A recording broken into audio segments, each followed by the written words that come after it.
Okay. So as you go along with your studies, ganito palagi ang ko natin, no? Patience and perseverance have a magical effect before which difficulties disappear and obstacles vanish. Sabi nitong si John Quincy Adams. Now, by the way, meron tayong bagong edition ng 2026 na reviewer for Political International Law. Pero eto, may book signing pa nga nung nakaraan. Okay? So kaya permado lahat ng mga libro yan. Pag walang pirma ay ano yan, peke yan. Ha? Of course, you have this. The other books that you can refer to. Ayan. Okay, medyo marami-rami. Pasensya na, matindi lang pangailangan. And of course, you can go to this channel. At alam ko, mga miyembro na kayo nito. No? So, ulitin lang natin, we talk of suffrage. It is the right to vote. That suffrage may be exercised by all citizens, not otherwise disqualified by law. So, everybody can vote except those who are disqualified. And later on, we'll be talking about those who are disqualified, at least 18 years of age, and who have resided in the Philippines. Kailangan yung residency at least 1 year, and in the place where they propose to vote, at least 6 months. Kaya nga minsan nagpapatransfer pa nung place of registration, di ba? Kasi pag lumipat ka and you have to establish at least the residency for 6 months, you have to request the COMELEC for transfer of your registration. Now, we do not need any literacy or property requirement para makaboto. Bagay, yun ng mga kandidato sa mataas na posisyon, able to read and write, di ba? Tapos yung mga botante, hingian mo ng educational qualification. That would be unfair. Okay? So I think you know, and I know you know, that the scope of suffrage would be election, referendum, plebiscite, initiative, and recall. In the case of Makalintal versus Comelec, marami yan. Kaya lang itong 2023, masipag itong si Attorney Makalintal, marami yung pinapile na kaso. Sabi ng Korte Suprema, as a democratic and republican state, our governmental framework has for its cornerstone the electoral process through which government, by consent, is secured. In a democracy, ang tao ang namimili ng mga mamumuno. Unlike in other countries na hindi demokrasya, sila lang ang namumuno. Boy, sa Pilipinas, ganun din ba? Hindi, kung sino-sino rin lang ang namumuno. No? Pero at least ibinoboto ng mga tao. Eh? At malamang kung sino yung nanalo sa survey, siya rin mananalo sa eleksyon. Ba't pa mag-eleksyon? Di magpa-survey na lang tayo. Okay, so not otherwise disqualified to vote. Sino ang mga disqualified? Of course, those who are not registered cannot vote. And therefore, who are disqualified from registering. Under Section 11 of Republic Act 8189, ito yon. Any person has been sentenced by final judgment. I know by now, you know what we mean when we say final judgment, di ba? To suffer imprisonment of not less than 1 year, and such disability not having been removed by plenary pardon or amnesty. Kasi pag conditional pardon, hindi siya po pwedeng bumoto. And then, pagka napagsilbihan niya na yung kanyang term, yung kanyang sentensya, after 5 years pa siya pwedeng bumoto. No? The following are also disqualified from registering and therefore disqualified from voting. Any person has been adjudged by final judgment by a competent court. Meron bang incompetent court? Those are the courts having no jurisdiction. So, competent courts with right or proper jurisdiction, having committed any crime involving disloyalty to duly constituted authority or government, like rebellion as defined in the Revised Penal Code, sedition, violation of the firearms law, or any crime against national security. So kasama na siguro dyan yung coup d'etat, no? Ganon din yon. After serving sentence, ito yung mga nag-coup d'etat noong kay Gloria Arroyo, di ba, noong 2003. Asan na kaya sila ngayon? Parang ang sikat na lang dyan itong si Trillanes, ano? Now, after 5 years, they can vote after serving their sentence. Now, di syempre, wala kinalaman yung picture, ha? Insane or incompetent persons. Ha? Unless subsequently declared by proper authority that is no longer insane or incompetent. Ha? Walang kinalaman. Hindi naman kasi akin yan. Di ba, nakuha lang natin sa Google yan. Siyempre, pag pinag-usapan ng eleksyon, walang dilit iba kundi ang COMELEC. Meron siyang chairman, may 6 commissioners. They should be natural-born citizens of the Philippines at the time of their appointment, at least 35 years old, and holders of a college degree. Hindi pala dito pwede ang able to read and write. Medyo mababang posisyon ito eh. Yung matataas na posisyon, able to read and write lang. Okay? Yan si chairman, ha? Si chairman George Garcia. Baka naririnig tayo ni chairman. Kilala natin yan. Okay? Hindi ko alam, kilala niyo pa ako. He was our dean sa PLM College of Law. And he was the one who recruited me there. Must not have been candidates for any elective position in the immediately preceding elections, no? However, may requirement. Majority including the chairman. Yan, si chairman must be members of the Philippine Bar, engaged in the practice of law for at least 10 years. So, dyan sa lahat ng yan, no? Mga members na yan, how many are them? Are they? 7. So, 4 kasama doon si chairman must be members of the bar. Okay? Now, the chairman and the members of the commission shall be appointed by the president. 7 years term yan. With the consent of the commission on appointment.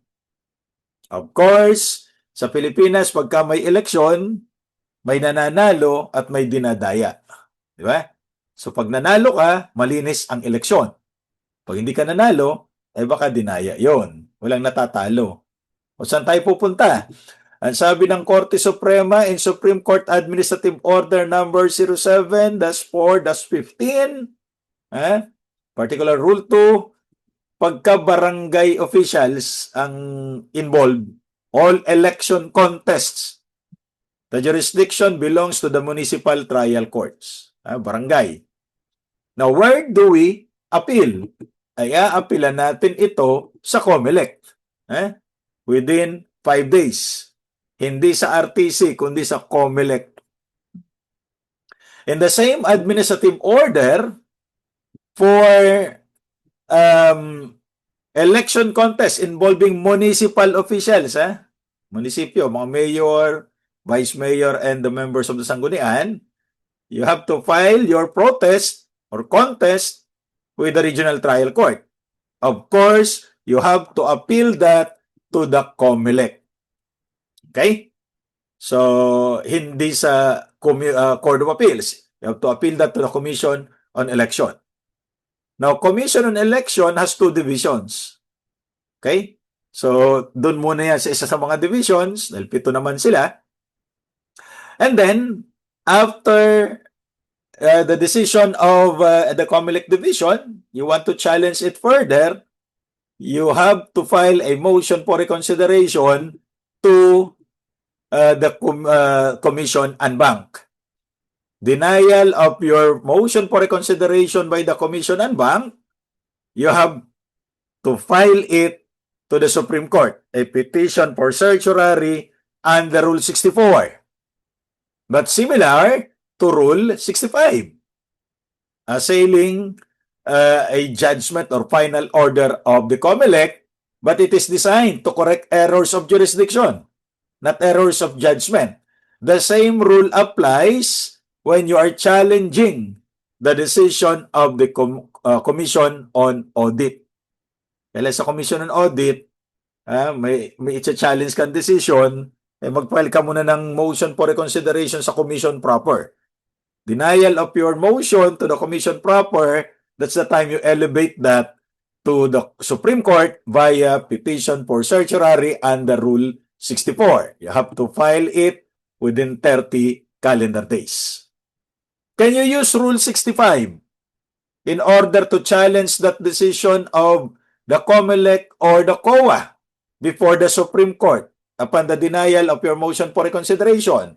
Of course you can, because according to the Supreme Court in the diocese case of Diocese of Bacolod versus COMELEC, Rule 64 is not exclusive remedy for all acts of the COMELEC. Diba? Pwede rin ang Rule 65, especially to raise objections relating to grave abuse of discretion resulting in the ouster of jurisdiction. Diba? Special civil action, there must be showing that there is no plain, speedy, adequate remedy in the ordinary course of law. Kumbaga, ito na ang last resort ninyo, may iwang ka na sa biyahe. Di ba? So you can utilize Rule 65, but you have to allege that there was grave abuse of discretion. As law students, palagi nyo naririnig yung grave abuse of discretion. Paano nga ba yun? Ito ba yung pag kumakain ka sa KFC, sinabawan mo ng gravy yung kanin mo? Aba, gravy abuse yun. Okay? So dito grave abuse lamang tayo. That's the capricious, whimsical, arbitrary exercise of a discretionary power. That decision in 2015 was repeated by the Supreme Court in 2022. In that case of Peñas versus COMELEC, to emphasize, however, recourse to Rule 65 does not require the absence of a judicial remedy to a party.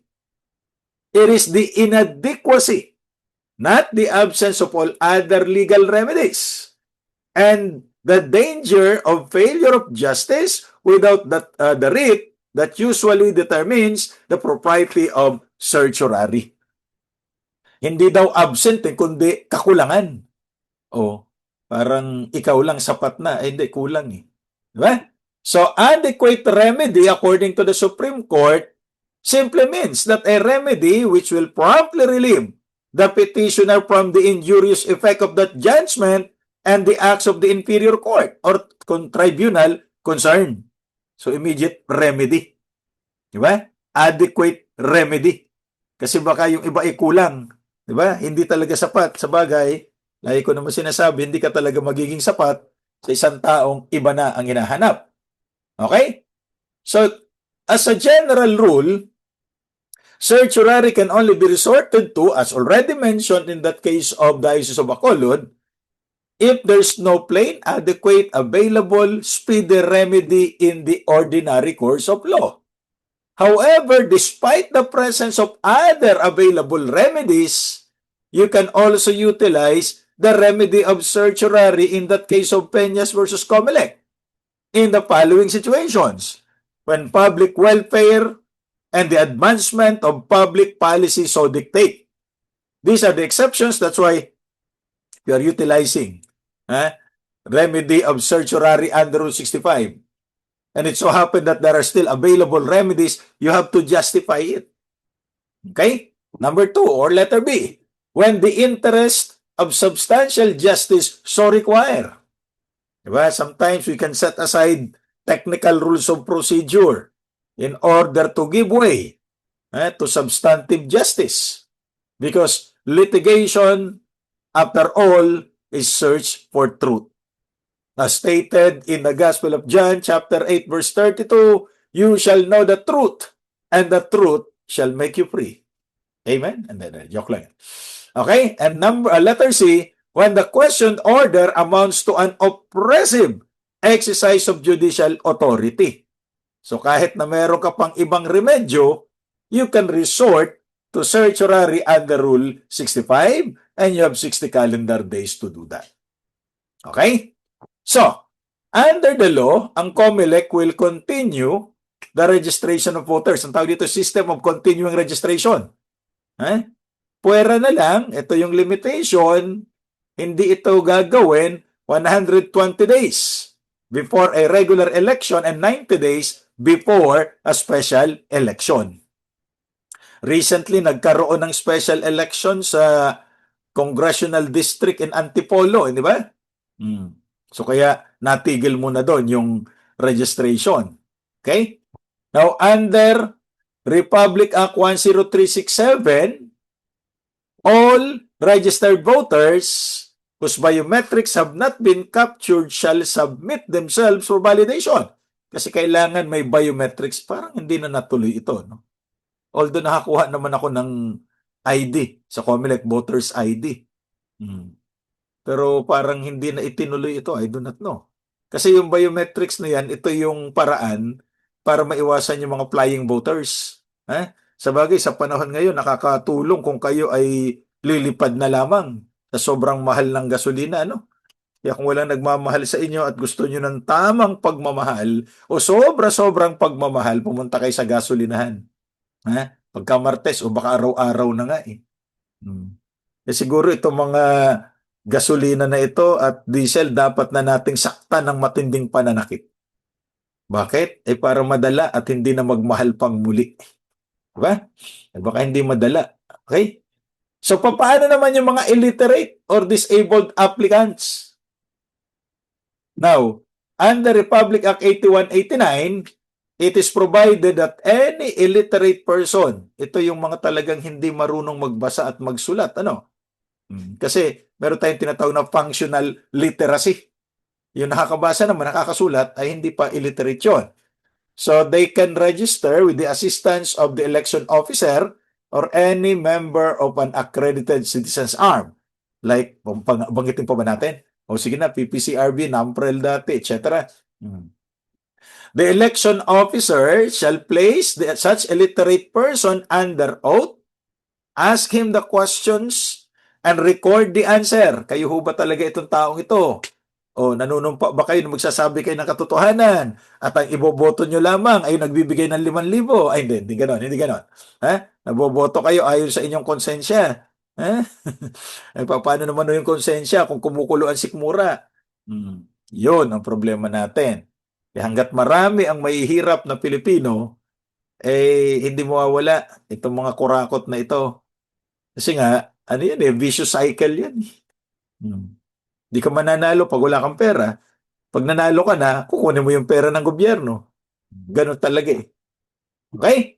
Now, the application for registration of any physically disabled person may be prepared by any relative within the fourth civil degree of consanguinity, by blood relationship ito, or affinity, or by election officer, affinity by reason of marriage, or any member of an accredited citizen arm using the data supplied by the applicant. Kasi iba yung illiterate sa disabled.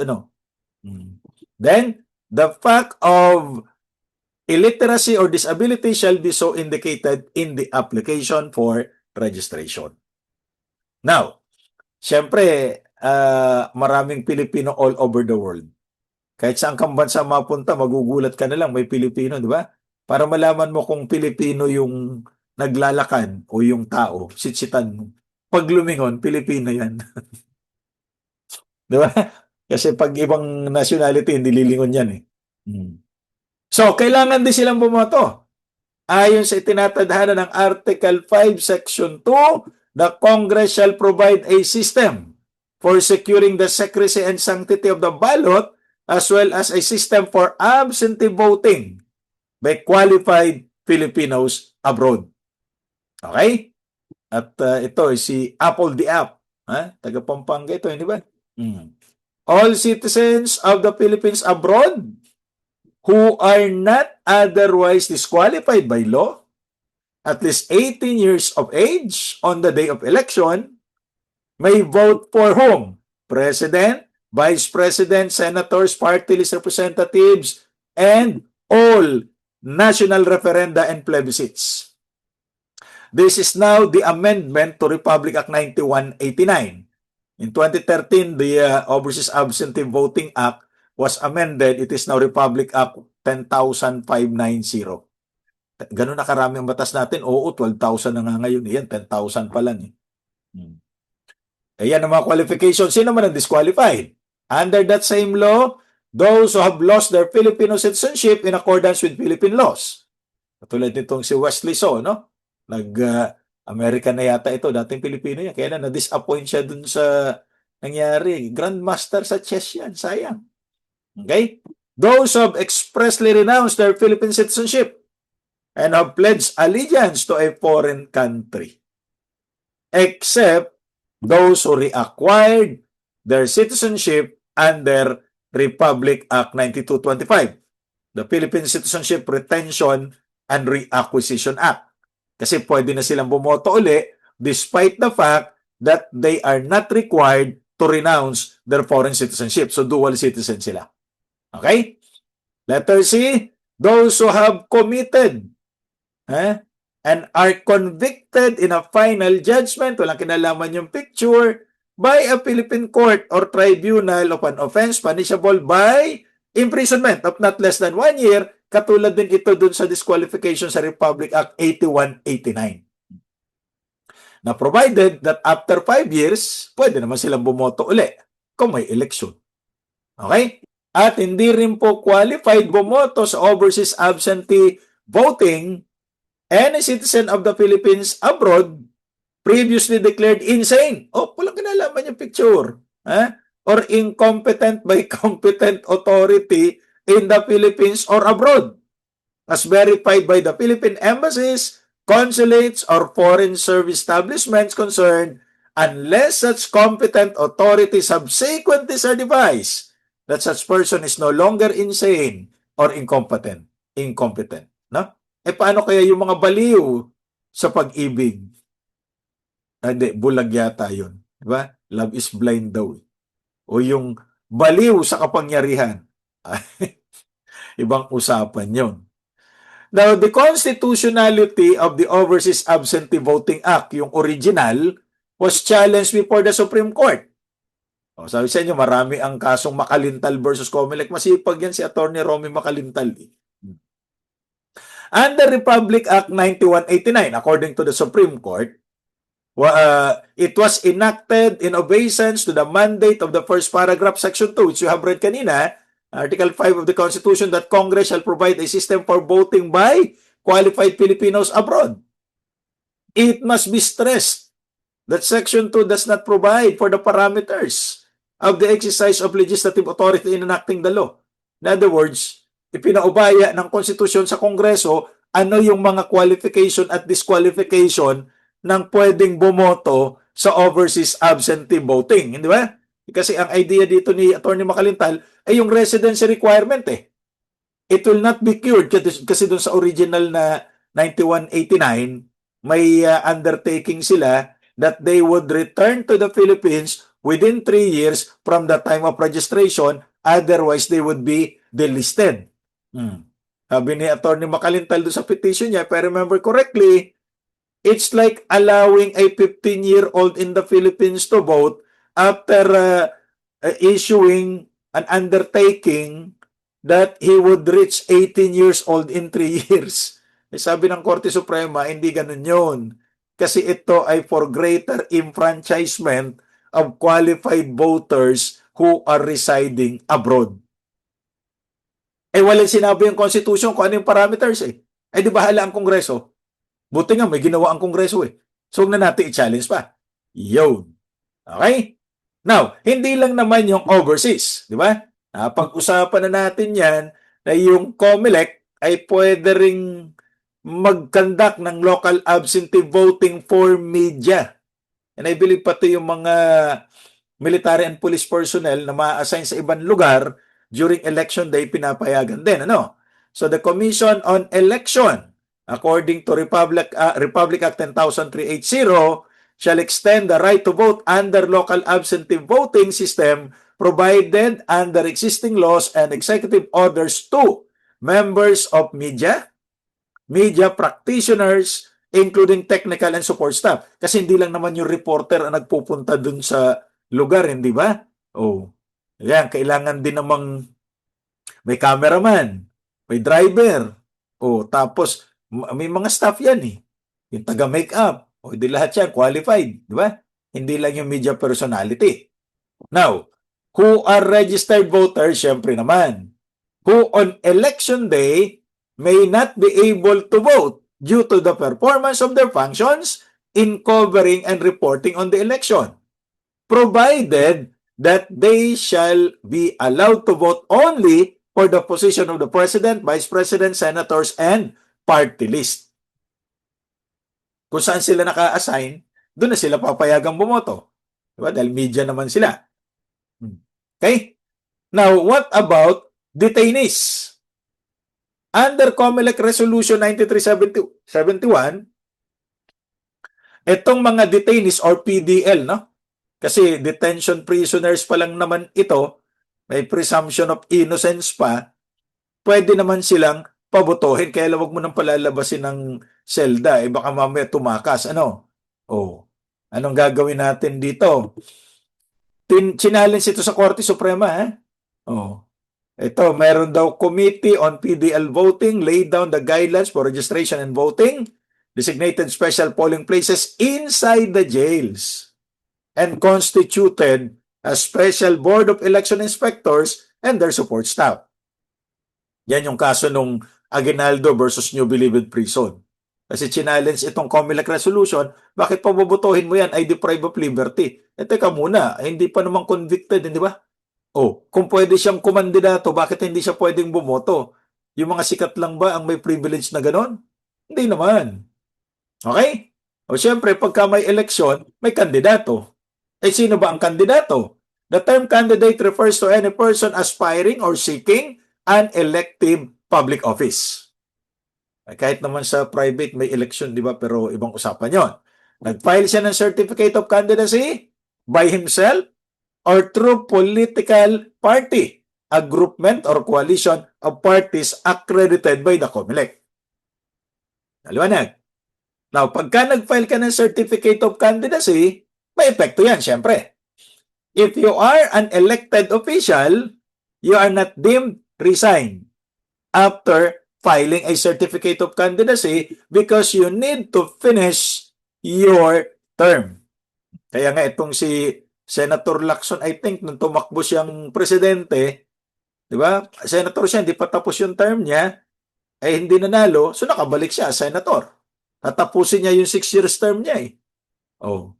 But it's different if you are an appointed official. In that case of, hindi ang Quito, Quinto versus COMELEC, nawala lang yung N. The limitation on appointed officials continues to be operative. They are deemed resigned when they file their certificates of candidacy. That's Quinto versus COMELEC. You read the 2010 case kasi yung 2009, violation daw ito ng equal protection, sabi ni Justice Natura. But on motion for reconsideration by the COMELEC,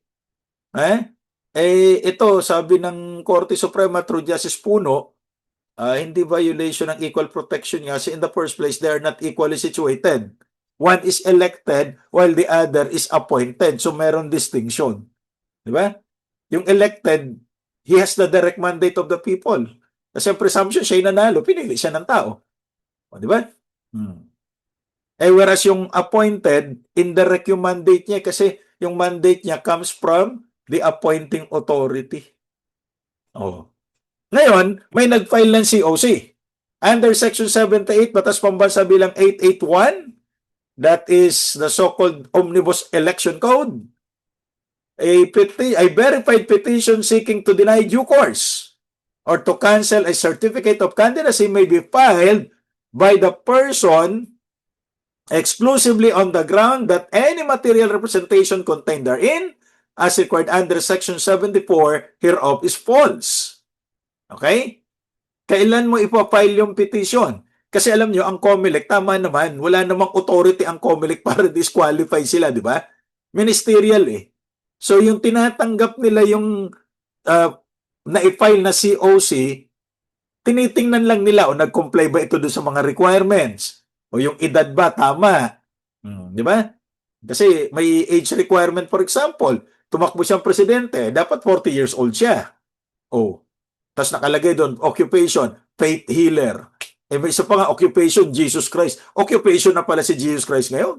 May mga ganun. Tingin ko talagang epekto ito ng pagtaas ng gasolina, ng presyo. Ano? Okay. So the petition may be filed at any time not later than 25 days. 25 days from the time of the filing of the COC and shall be decided after due notice and hearing not later than 15 days before the election. Kasi nga naman, mag-i-election na, hindi pa dinidesisyonan. Lalo na't ilalagay doon sa balota yung pangalan nila, di ba? Kasi nga automated eh. Dati-dati ang pagboto niyan ay manual, ano? Kaya ang tagal ng eleksyon noon. Ngayon mabilis. Okay? Now, what about those who are dual citizens? Under Republic Act 9225, Filipino citizens who lost Philippine citizenship because they acquired citizenship, foreign citizenship, may reacquire Philippine citizenship without renouncing their acquired foreign citizenship. Naguluhan ba kayo? They are allowed to vote despite the fact that they are already dual citizen kasi hindi naman nila ni-renounce yung kanilang foreign citizenship. Okay? So pwede silang bumoto despite the fact that they're dual citizens. However, if they run for an elective office, they must renounce in a separate instrument that should be filed prior to or simultaneous with the filing of their certificate of candidacy under Section 5, Paragraph 2 of Republic Act 9225. If they do not renounce their foreign citizenship, they are ineligible to run for public office. Ayan. Okay? Now, there are other disqualifications for candidate like dual citizenship na naman. Section 40D ng Local Government Code. And those who are fugitives from justice in criminal or non-political cases here or abroad. Yung subject ito ng extradition kung naririto, ano? Permanent residence of a foreign country or ito na naman yung mga insane or feeble-minded, ano? Now, you remember the case of Mercado versus Manzano. Ay, ibang Mercado at Manzano ito, Itong si Edo Manzano, yung tatay, siyempre ni Luis, filed his certificate of candidacy as Vice Mayor of Makati.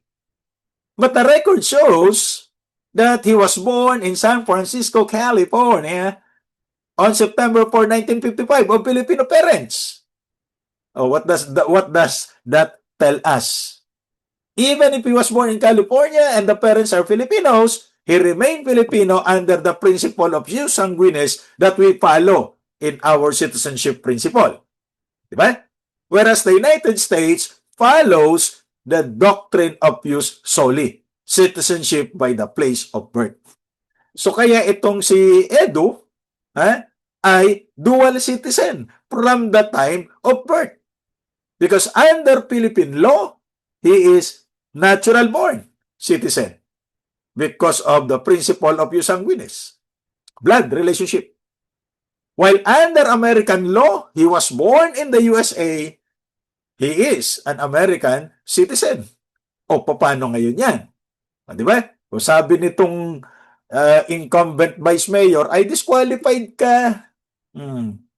Kasi ikaw ay dual citizen at may dala-dala kang American passport. O ano yung issue ng American passport? Unahin natin. Sabi ng Korte Suprema, that is of no moment. That only means that he is exercising his rights in his other citizenship. Plus the fact that when he filed his certificate of candidacy, there was renunciation of any and all foreign citizenship. Diba? So in effect, nung mag-file siya ng certificate of candidacy under oath, he effectively repudiated his American citizenship and anything which he may have said before as a dual citizen. So iba ito sa kaso nung Condon versus Comelec. Kasi yung Condon versus Comelec, natural born Filipino, kumuha ng foreign citizenship, nag-reacquire ng Philippine citizenship, therefore, ang tawag dito, kailangan niya mag-renounce ng kanyang Philippine citizenship. Okay? Dito kay, ng kanyang foreign citizenship. Dito kay Manzano, hindi na kailangan. Bakit? Kasi may renunciation na daw doon sa kanyang certificate of candidacy. Okay? In the olden times, when you file your certificate of candidacy, you immediately become a candidate. But it's no longer true today kasi yung filing is much advanced kasi kailangan i-imprenta yun sa balota yung mga pangalan ng qualified na mga nag-file para sa automated election or automated counting lang pala. Kaya, mas maaga yung filing kaysa doon sa start ng campaign period. So kaya, wala ng early campaigning ngayon as an election offense. So kaya, nag-file ng certificate of candidacy, nangampanya, naglagay ng mga tarpaulin ng pagkalalaki, ay wala pang early campaigning. Because according to this case of Pinera versus Comelec, what the law says in any unlawful act or omission applicable to candidate shall take effect only upon the start of the campaign period. Nung mag-file siya ng certificate of candidacy, hindi pa yung start ng campaign period. The plain meaning of this provision is that the effective date when partisan political acts become unlawful as to a candidate is when the campaign period starts.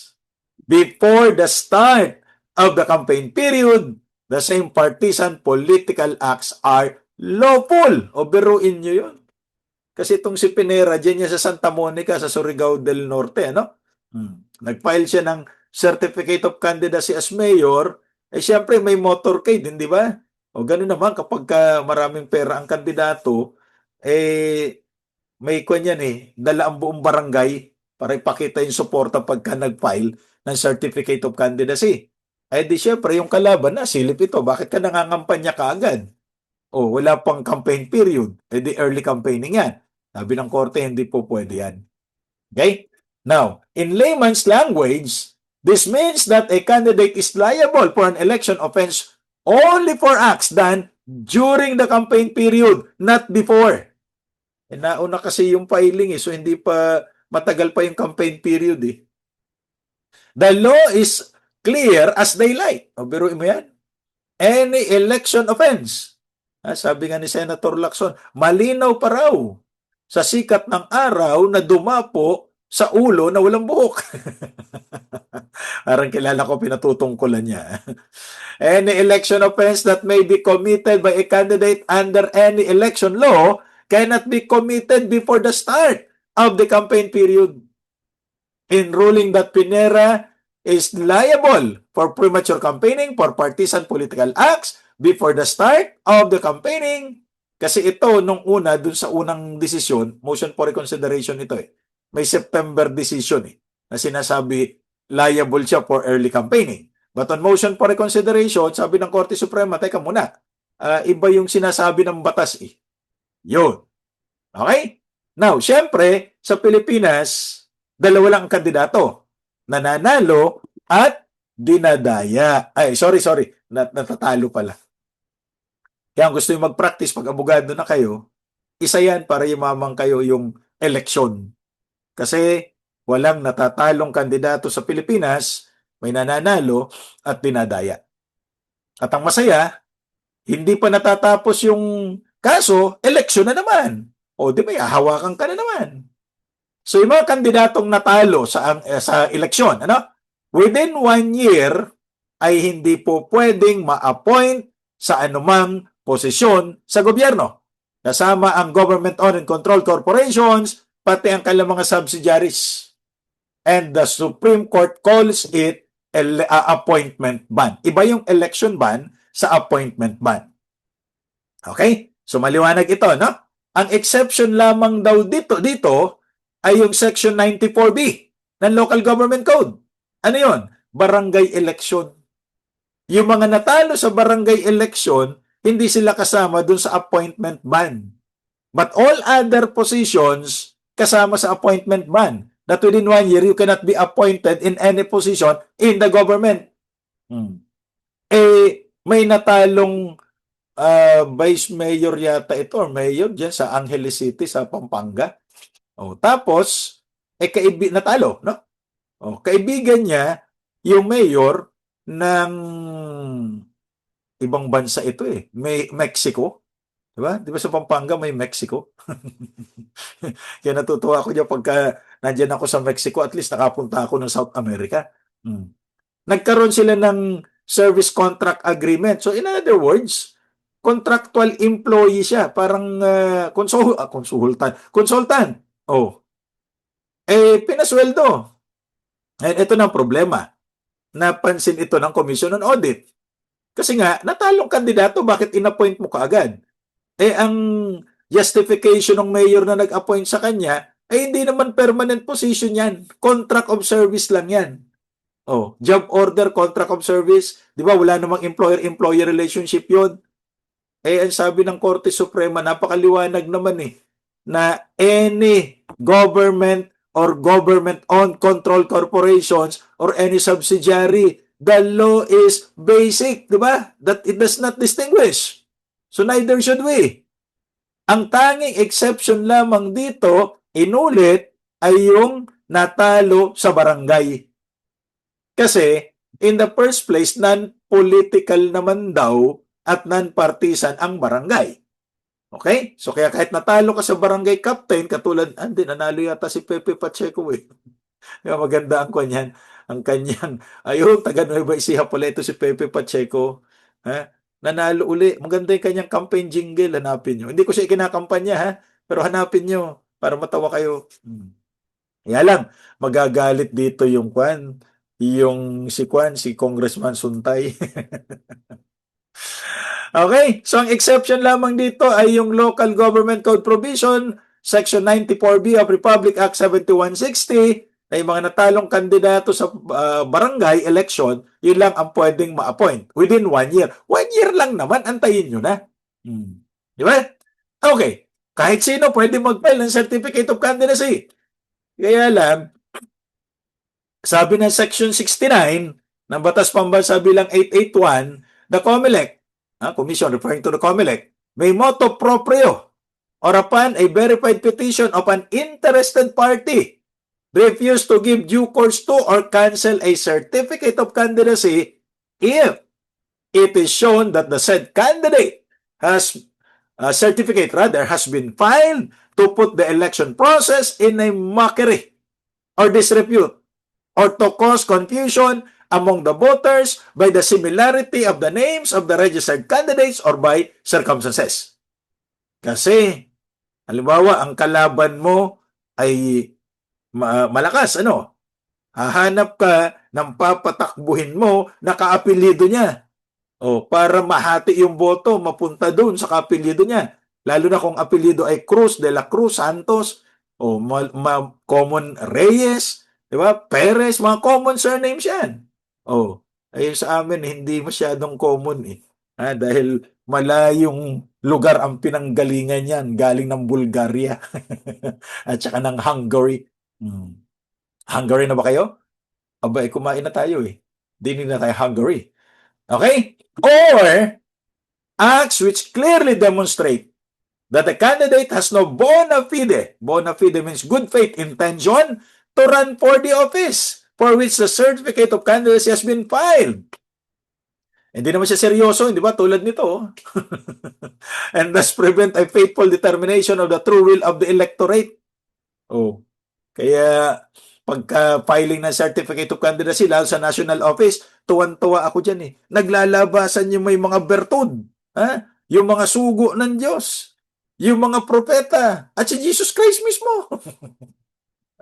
Sa Pilipinas ka lang makakita niyan. Di ba? Ayan. So, sino nga ba ang nuisance candidate? That's how you pronounce it daw, nuisance. Di ba? Now, sabi ng Korte Suprema in 2019, the COMELEC gravely abused its discretion when it declared Marquez, one of the candidates for senator, a nuisance candidate on the ground of lack of proof of his financial capacity to wage a nationwide campaign. Wala kang kakayahan ng mga kampanya. Kulang ang pera mo. Pagka ganyan daw, effectively, ang COMELEC nag-impose ng property qualification, which is inconsistent with the Constitution. Diba? Kasi wala ngang property requirement para sa electorate. Paano yung kandidato? Naulit pa itong kasong ito. Matyaga talaga itong si Norman Marquez. Ano? Hindi si Joey Marquez yan, ha? Declaring one nuisance candidate simply because he or she is not known. Baka hindi ka naman kilala. Ha? To the entire country reduces the electoral process, a sacred instrument of democracy, to a mere popularity contest. Okay? The matter of the candidate being known or unknown should not be taken against that candidate, but it is best left to the electorate. Kayo ang mamimili, tayo ang mamimili. Hindi ang COMELEC ang magdedetermine kung nuisance candidate ka simply because you do not have money. Alam nyo naman, di ba? Bagay, kahit si Manny, may money na nga, hindi pa nanalong presidente, di ba? Pero sabi ko naman sa inyo, gusto kong manalong presidente si Manny Pacquiao. Kasi kung nanalo siya, alam nyo na. Di ba? Wala tayong problema sa bakuna kasi siya ang boxing champion. Oh, ayan. The boxing president. Naku, matatakot dito ang kanyang vice president. Ano? Baka boxingin lang eh. Okay, paano naman kapag ka nag-withdraw? Ay, delikado yan. Withdrawal, siyempre, pag may nag-withdraw, may magsa-substitute. O kaya pinagsama natin. Section 77, Batas Pambansa bilang 881. If after the last day for the filing of certificate of candidacy, after the last day of the filing, an official candidate of a registered or accredited political party dies, namatay, withdraws for whatever reason, or is disqualified for any cause, pwede siyang i-substitute. Kaya lang, only a person belonging to and certified by the same political party may file a certificate of candidacy to replace the candidate who died, withdrew, or was disqualified. Okay, take note of the codal provision. Walang kinalaman yung picture, ha? The substitute candidate nominated by the political party concerned may file a certificate of candidacy for the office affected in accordance with the preceding section, Section 76, not later than midday of the election. Diba? Kasi kung pwede siyang pumalit, midday of the election, not later than that. Hanggang alas 7 ba? Hanggang alas 7 naman yung election, pero hanggang midday lamang. So, alas 12. Now, if the death, withdrawal, or disqualification should occur between the day before the election and midday of election, said certificate may be filed with any board of election inspectors in the political subdivision where he is a candidate. Sa probinsya, sa city, sa municipality. Or in the case of candidates to be voted by the entire country, yan na yung party list, senator, at saka yung party list hindi kasi marami naman silang nominees, hindi ba? Ito yung sa senators, yung mga tawag dito, vice president at saka president. Sa commission yan, sa COMELEC. Okay? Now, in the case of Agabao versus COMELEC, the COMELEC underscored the provision of law which does not allow substitution, where the original candidate is an independent candidate.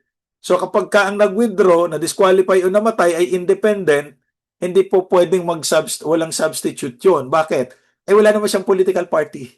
Diba? Ano party niya? Party ng party? Ay, wag ganon. It only allows substitution where the original candidate and the latter substitute belong to and are certified by the same political party. So dapat may party ka para mag-substitute. To avoid the recurrence of similar incidents in the future, the COMELEC is strongly urged to adopt a practicable plan and timeline to ensure that all cases which involve substitution cases or similar cases which may result in the inclusion or exclusion by candidate from the ballot are resolved at the earliest possible time. Lalo na ngayon na ipini-imprenta yung mga pangalan sa balota, di ba? For purposes of automated counting.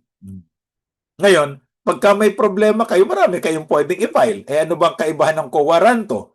Co-warranto is a petition under Rule 66 of the Rules of Court, under the Omnibus Election Code, raises an issue in issue the disloyalty or ineligibility of the winning candidate. Nanalo siya pero tingin mo disloyal, oy, kaya nga nakuwaranto itong si Alice Go, di ba? Kasi naman Alice, ano bang Tagalog nung English nung Alice, di ba? Go.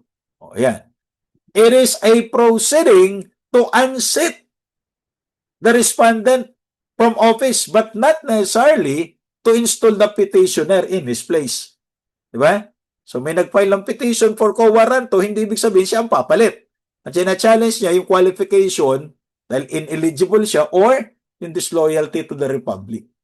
It's different from an election protest. O, tingnan nyo yan, ang dami raw bumoto sa kanya, nasaan na yung boto? Ako, sorry ho, parang hindi yata, hindi yata Pilipino yung bumoto, baka Chinese. Okay, what about an election protest? An election protest is a contest between the defeated and the winning candidates on the ground of fraud, irregularity in the casting and counting of the ballots, or in preparation of the returns. It raises the questions of who actually obtained the plurality of legal votes and therefore is entitled to hold office. So that's the difference between quo warranto and election protest. At ang pinakasikat na quo warranto as of today, bukod yung kay Alice Go, ay siyempre yung kay Justice Sereno, hindi ba? Oh. At natanggal ang isang Chief Justice via quo warranto. Okay?